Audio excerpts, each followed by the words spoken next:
A paz do Senhor, meus irmãos. Sejam bem-vindos ao nosso canal, onde falamos sobre a Bíblia e a atualidade. Hoje vamos falar sobre um assunto muito importante e relevante: os sinais dos tempos. Como podemos saber se estamos vivendo no fim dos dias? Será que a Bíblia nos dá alguma pista sobre isso? Vamos descobrir juntos. A Bíblia é a palavra de Deus, e nela encontramos muitas profecias sobre o futuro da humanidade e do mundo. Algumas dessas profecias já se cumpriram, outras estão se cumprindo, e outras ainda estão por se cumprir. Uma das profecias mais importantes é a da segunda vinda de Jesus Cristo, o Filho de Deus, que veio ao mundo há cerca de 2000 anos, morreu na cruz pelos nossos pecados, e ressuscitou ao terceiro dia. Ele prometeu que voltaria para buscar a sua igreja, que são todos aqueles que creem nele como Senhor e Salvador, e para julgar os vivos e os mortos. Mas quando será que Jesus voltará? Será que ele já está a caminho? Será que ele virá em breve?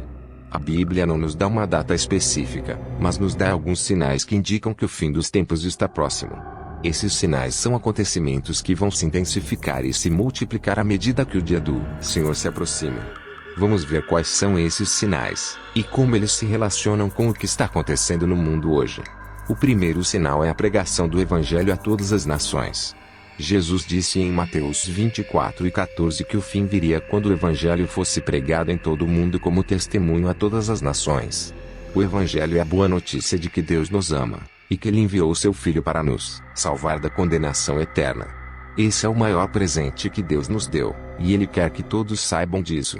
Por isso, Ele ordenou aos seus discípulos que fossem por todo o mundo e fizessem discípulos de todas as nações, batizando-os em nome do Pai, do Filho e do Espírito Santo, e ensinando-os a obedecer a tudo o que Ele mandou.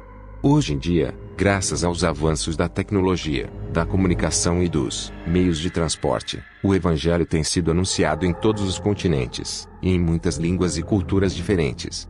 Existem milhões de cristãos espalhados pelo mundo, que testemunham do amor de Deus com suas palavras e suas ações.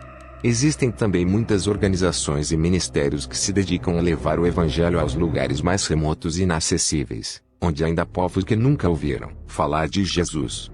Esse é um sinal de que Deus está cumprindo a sua promessa, e de que Ele está preparando o seu povo para o seu retorno. O segundo sinal é a perseguição aos cristãos. Jesus também disse em Mateus 24:9-10 que nos últimos dias, antes do fim, os cristãos seriam odiados por todas as nações por causa do seu nome, e que muitos seriam entregues à morte, e que muitos se trairiam e se odiariam uns aos outros. Essa é uma realidade triste, mas verdadeira, que muitos cristãos enfrentam hoje em dia. Em muitos países, os cristãos são perseguidos, discriminados, torturados, presos e até mortos por causa da sua fé em Jesus. Eles sofrem violência, injustiça, opressão e rejeição por parte de governos, grupos religiosos, familiares e amigos. Eles são considerados como inimigos, traidores, fanáticos e intolerantes por aqueles que não conhecem a Deus, e que se opõem à sua vontade. Mas por que os cristãos são perseguidos? Porque eles seguem Jesus, que é a luz do mundo, e que expõe as obras das trevas. Porque eles anunciam a verdade, que liberta os cativos do pecado e da morte. Porque eles vivem de acordo com os valores do reino de Deus, que são diferentes dos valores do mundo. Porque eles amam a Deus acima de todas as coisas, e ao próximo como a si mesmos. Porque eles têm uma esperança viva, que não se baseia nas circunstâncias, mas na promessa de Deus. Porque eles são cidadãos do céu, e não deste mundo. Mas Jesus também disse que os cristãos que sofrem perseguição por causa da justiça são bem-aventurados, porque deles é o reino dos céus. Ele disse que eles devem se alegrar e se regozijar, porque grande é a sua recompensa no céu. Ele disse que eles devem orar pelos seus perseguidores, e abençoar aqueles que os amaldiçoam. Ele disse que eles devem ser fiéis até a morte, e que Ele lhes dará a coroa da vida. Ele disse que eles não devem temer os que matam o corpo, mas não podem matar a alma. Ele disse que Ele estaria com eles todos os dias, até a consumação dos séculos. Esse é um sinal de que Deus está provando a sua igreja, e de que Ele está honrando os seus mártires. O terceiro sinal é o surgimento de falsos profetas e falsos cristos.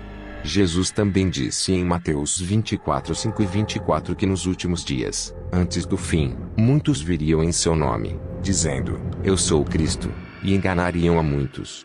E que surgiriam falsos profetas, que fariam grandes sinais prodígios, para enganar, se possível, até os escolhidos. Esses falsos profetas e falsos cristos são pessoas que se apresentam como enviados de Deus, mas que na verdade são instrumentos de Satanás. Eles usam de mentiras, enganos, manipulações, seduções, ameaças e até milagres falsificados para atrair as pessoas para si, e para afastá-las de Deus. Eles se aproveitam da ignorância, da curiosidade, da necessidade, da ambição e da emoção das pessoas para lhes oferecer soluções falsas, promessas vazias e esperanças ilusórias. Eles se opõem à verdade, à justiça, à graça e ao amor de Deus. Eles se exaltam, se enriquecem, se corrompem e se pervertem à custa do sofrimento, da exploração, da opressão e da destruição das pessoas. Mas como podemos reconhecer esses falsos profetas e falsos cristos? Jesus nos deu alguns critérios para isso. Ele disse que devemos examinar os seus frutos, ou seja, os seus ensinamentos, as suas atitudes, os seus relacionamentos, os seus resultados. Ele disse que pelas suas obras os conheceremos, e que uma árvore má não pode dar bons frutos, nem uma árvore boa pode dar maus frutos. Ele disse que devemos comparar o que eles dizem com o que a Bíblia diz, e ver se eles estão de acordo com a palavra de Deus, que é a verdade absoluta e imutável. Ele disse que devemos ver se eles confessam que Jesus é o Cristo, o Filho de Deus, que veio em carne, que morreu e ressuscitou, e que é o único caminho, a verdade e a vida. Ele disse que devemos ver se eles amam a Deus de todo o coração, e ao próximo como a si mesmos. Ele disse que devemos ver se eles têm o Espírito de Deus, que produz em nós amor, alegria, paz, paciência, benignidade, bondade, fidelidade, mansidão e domínio próprio. Esse é um sinal de que Deus está alertando a sua igreja, e de que Ele está desmascarando os seus inimigos. O quarto sinal é o aumento dos desastres naturais e das pestes. Jesus também disse em Mateus 24, 7-8 que nos últimos dias, antes do fim, haveria guerras e rumores de guerras, e que se levantaria nação contra nação, e reino contra reino, e que haveria fomes, pestes e terremotos em vários lugares. E que tudo isso seria o princípio das dores. Esses são fenômenos que acontecem desde que o mundo é mundo, mas que nos últimos tempos se tornariam mais frequentes, mais intensos e mais devastadores. Eles são consequências do pecado, da rebelião, da violência e da corrupção que dominam o coração humano, e que afetam toda a criação. Eles são também advertências de Deus, que nos mostra a sua ira contra o mal, e que nos chama ao arrependimento, à fé e à obediência. Hoje em dia, basta ligarmos a televisão, o rádio, ou acessarmos a internet, para vermos e ouvirmos notícias sobre guerras, conflitos, ataques, atentados, massacres, genocídios, que acontecem em diferentes partes do mundo, e que envolvem diferentes povos, nações, religiões, ideologias, interesses. Vemos e ouvimos também notícias sobre fomes, que afetam milhões de pessoas, especialmente crianças, que sofrem com a desnutrição, a sede, a doença, a morte, por causa da falta de alimentos, de água, de recursos, de assistência, de justiça. Vemos e ouvimos ainda notícias sobre pestes, que são epidemias, pandemias, doenças, vírus, bactérias, que se espalham pelo mundo, e que ameaçam a saúde, a vida, a economia, a sociedade, a civilização. E vemos e ouvimos, por fim, notícias sobre terremotos, que são abalos sísmicos, vulcões, tsunamis, que causam destruição, morte, pânico, medo, nas regiões onde ocorrem, e que afetam o clima, o ambiente, o equilíbrio do planeta. Mas o que devemos fazer diante desses desastres naturais e dessas pestes? Devemos nos desesperar, nos entregar, nos conformar? Não. Devemos nos lembrar de que Deus está no controle de todas as coisas, e de que Ele tem um propósito para tudo o que acontece. Devemos confiar na sua soberania, na sua bondade, na sua fidelidade, na sua graça. Devemos orar a Ele, pedindo a sua proteção, a sua provisão, a sua cura, a sua paz. Devemos louvar a Ele, agradecendo pela sua salvação, pela sua presença, pelo seu amor. Devemos testemunhar dele, compartilhando a sua palavra, a sua esperança, a sua alegria. Devemos servir a Ele, ajudando os necessitados, os aflitos, os sofredores, os perdidos. Esse é um sinal de que Deus está agindo no mundo, e de que Ele está chamando a sua igreja. O quinto sinal é a apostasia e a iniquidade. Jesus também disse em Mateus 24:11-12 que nos últimos dias, antes do fim, muitos se escandalizariam, e se trairiam, e se odiariam uns aos outros, e que a iniquidade se multiplicaria, e que o amor do muitos se esfriaria. Esses são sintomas de que muitos que se dizem cristãos, que frequentam igrejas, que professam a fé, que participam de atividades religiosas, na verdade não têm um relacionamento verdadeiro com Deus, e não obedecem à sua palavra, e não seguem o seu espírito. Eles são falsos irmãos, que se deixam levar pelos enganos, pelas tentações, pelas paixões, pelas modas, pelas pressões, pelas conveniências do mundo. Eles são apóstatas, que abandonam a verdade, que negam a fé, que se desviam do caminho, que se rebelam contra Deus. Eles são iníquos, que praticam o mal, que amam o pecado, que desprezam a justiça, que resistem à graça, que rejeitam o amor de Deus. Mas como podemos evitar a apostasia e a iniquidade? Como podemos permanecer firmes na fé, no amor, na esperança, até o fim? Jesus nos deu alguns conselhos para isso. Ele disse que devemos vigiar, ou seja, estar atentos, alertas, conscientes, do que está acontecendo ao nosso redor, e do que está acontecendo dentro de nós. Ele disse que devemos orar, ou seja, falar com Deus, ouvir a sua voz, buscar a sua vontade, depender da sua força, receber a sua direção. Ele disse que devemos ler, estudar, meditar, memorizar, obedecer, ensinar a sua palavra, que é a Bíblia, que é a espada do Espírito, que é o alimento da alma, que é a lâmpada para os nossos pés, que é o escudo da fé. Ele disse que devemos nos congregar, ou seja, participar de uma igreja local, onde possamos adorar a Deus, aprender a sua palavra, servir ao seu povo, exercer os nossos dons, compartilhar as nossas experiências, suportar as nossas cargas, edificar uns aos outros. Esse é um sinal de que Deus está fortalecendo a sua igreja, e de que Ele está purificando os seus santos. O sexto sinal é a manifestação do anticristo e da grande tribulação. Jesus também disse em Mateus 24:15-21 que nos últimos dias, antes do fim, haveria a abominação da desolação, que é o anticristo, que se assentaria no lugar santo, que é o templo de Deus, e que se declararia como Deus, e que exigiria a adoração de todos, e que perseguiria os que não o aceitassem, e que faria com que todos recebessem a sua marca, o seu nome, ou o número do seu nome, que é 666, na mão direita ou na testa, para poderem comprar ou vender.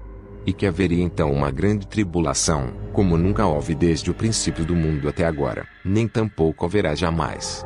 Esses são eventos que ainda não aconteceram, mas que estão profetizados na Bíblia, especialmente no livro de Apocalipse, que é o último livro da Bíblia, e que revela o que acontecerá no fim dos tempos. Eles são o clímax do conflito entre o reino de Deus e o reino de Satanás, entre a luz e as trevas, entre o bem e o mal, entre a verdade e a mentira, entre a vida e a morte. Mas o que devemos fazer diante da manifestação do anticristo e da grande tribulação? Devemos nos render, nos submeter, nos aliar a ele? Não. Devemos resistir, nos opor, nos confrontar com ele. Devemos rejeitar a sua marca, o seu nome, o seu número. Devemos denunciar a sua mentira, a sua blasfêmia, a sua tirania. Devemos recusar a sua adoração, a sua idolatria, a sua apostasia. Devemos proclamar a Jesus como o verdadeiro Cristo, o Filho de Deus, o Rei dos Reis, o Senhor dos Senhores. Devemos sofrer por amor a Ele, se for preciso, até a morte, sabendo que Ele nos ressuscitará para a vida eterna. Devemos esperar por Ele, confiando na sua promessa, de que Ele virá nos buscar, e nos livrará da ira vindoura. Esse é um sinal de que Deus está consumando a sua obra, e de que Ele está vencendo os seus adversários. O sétimo e último sinal é a vinda gloriosa de Jesus Cristo e o arrebatamento da igreja. Jesus também disse em Mateus 24:29-31 que logo depois da tribulação daqueles dias, o sol se escureceria, e a lua não daria a sua luz, e as estrelas cairiam do céu, e as potências dos céus seriam abaladas. E que então apareceria no céu o sinal do Filho do Homem, e que todas as tribos da terra se lamentariam e veriam o Filho do Homem vindo sobre as nuvens do céu, com poder e grande glória. E que ele enviaria aos seus anjos com grande clangor de trombeta, e eles ajuntariam os seus escolhidos desde os quatro ventos, de uma outra extremidade dos céus. Esse é o evento mais esperado, mais glorioso, mais maravilhoso, que acontecerá no fim dos tempos. É a vinda de Jesus Cristo em sua glória, para buscar a sua igreja, que é o seu corpo, a sua noiva, a sua família. É o arrebatamento dos santos, que são todos aqueles que creram em Jesus como seu Senhor e Salvador, que nasceram de novo pelo Espírito Santo, que foram lavados pelo seu sangue, que foram selados com a sua promessa, que foram guardados pela sua graça, que foram transformados pela sua palavra, que foram preparados para a sua vinda. Mas como será a vinda de Jesus Cristo e o arrebatamento da igreja? Como podemos estar prontos para esse dia? A Bíblia nos dá algumas descrições e instruções sobre isso. Ela nos diz que a vinda de Jesus será repentina, inesperada, surpreendente, como um relâmpago que sai do Oriente e se mostra até o Ocidente, como um ladrão que vem de noite, como um noivo que vem buscar a sua noiva. Ela nos diz que a vinda de Jesus será visível, audível, universal, como o sol que brilha em todo o mundo, como a trombeta que soa em todo o céu, como o Filho do Homem que aparece em toda a sua glória. Ela nos diz que a vinda de Jesus será triunfante, poderosa, majestosa, como um rei que vem com os seus exércitos, como um juiz que vem com os seus anjos, como um leão que vem com os seus rugidos. Ela nos diz que o arrebatamento da igreja será instantâneo, miraculoso, glorioso, como um piscar de olhos, como um voar de águia, como um trocar de vestes. Ela nos diz que o arrebatamento da igreja será seletivo, pessoal, eterno, como um separar de joio em trigo, como um chamar pelo nome, como um entrar na casa do Pai. Ela nos diz também que devemos estar vigilantes, orando, esperando, amando a sua vinda. Ela nos diz que devemos estar santificados, purificados, consagrados, separados, para a sua vinda. Ela nos diz que devemos estar ocupados, servindo, testemunhando, frutificando, para a sua vinda. Ela nos diz que devemos estar confiantes, alegres, gratos, corajosos, para a sua vinda. Ela nos diz que devemos estar firmes, fiéis, perseverantes, vencedores, para a sua vinda. Esse é o sinal de que Deus está cumprindo a sua promessa, e de que Ele está trazendo a sua salvação. Amigos, esses são os sinais dos tempos, que nos mostram que estamos vivendo no fim dos dias, e que Jesus está voltando. Não sabemos o dia nem a hora, mas sabemos que Ele virá, e que Ele nos levará para estar com Ele para sempre. Você está pronto para esse dia? Você crê em Jesus como seu Senhor e Salvador? Você faz parte da sua igreja? Você ama a sua vinda? Se você ainda não tem certeza disso, eu quero te convidar a fazer uma oração comigo, e a entregar a sua vida a Jesus, e a receber a sua salvação. Repita comigo: Senhor Jesus, eu reconheço que sou pecador, e que preciso do teu perdão.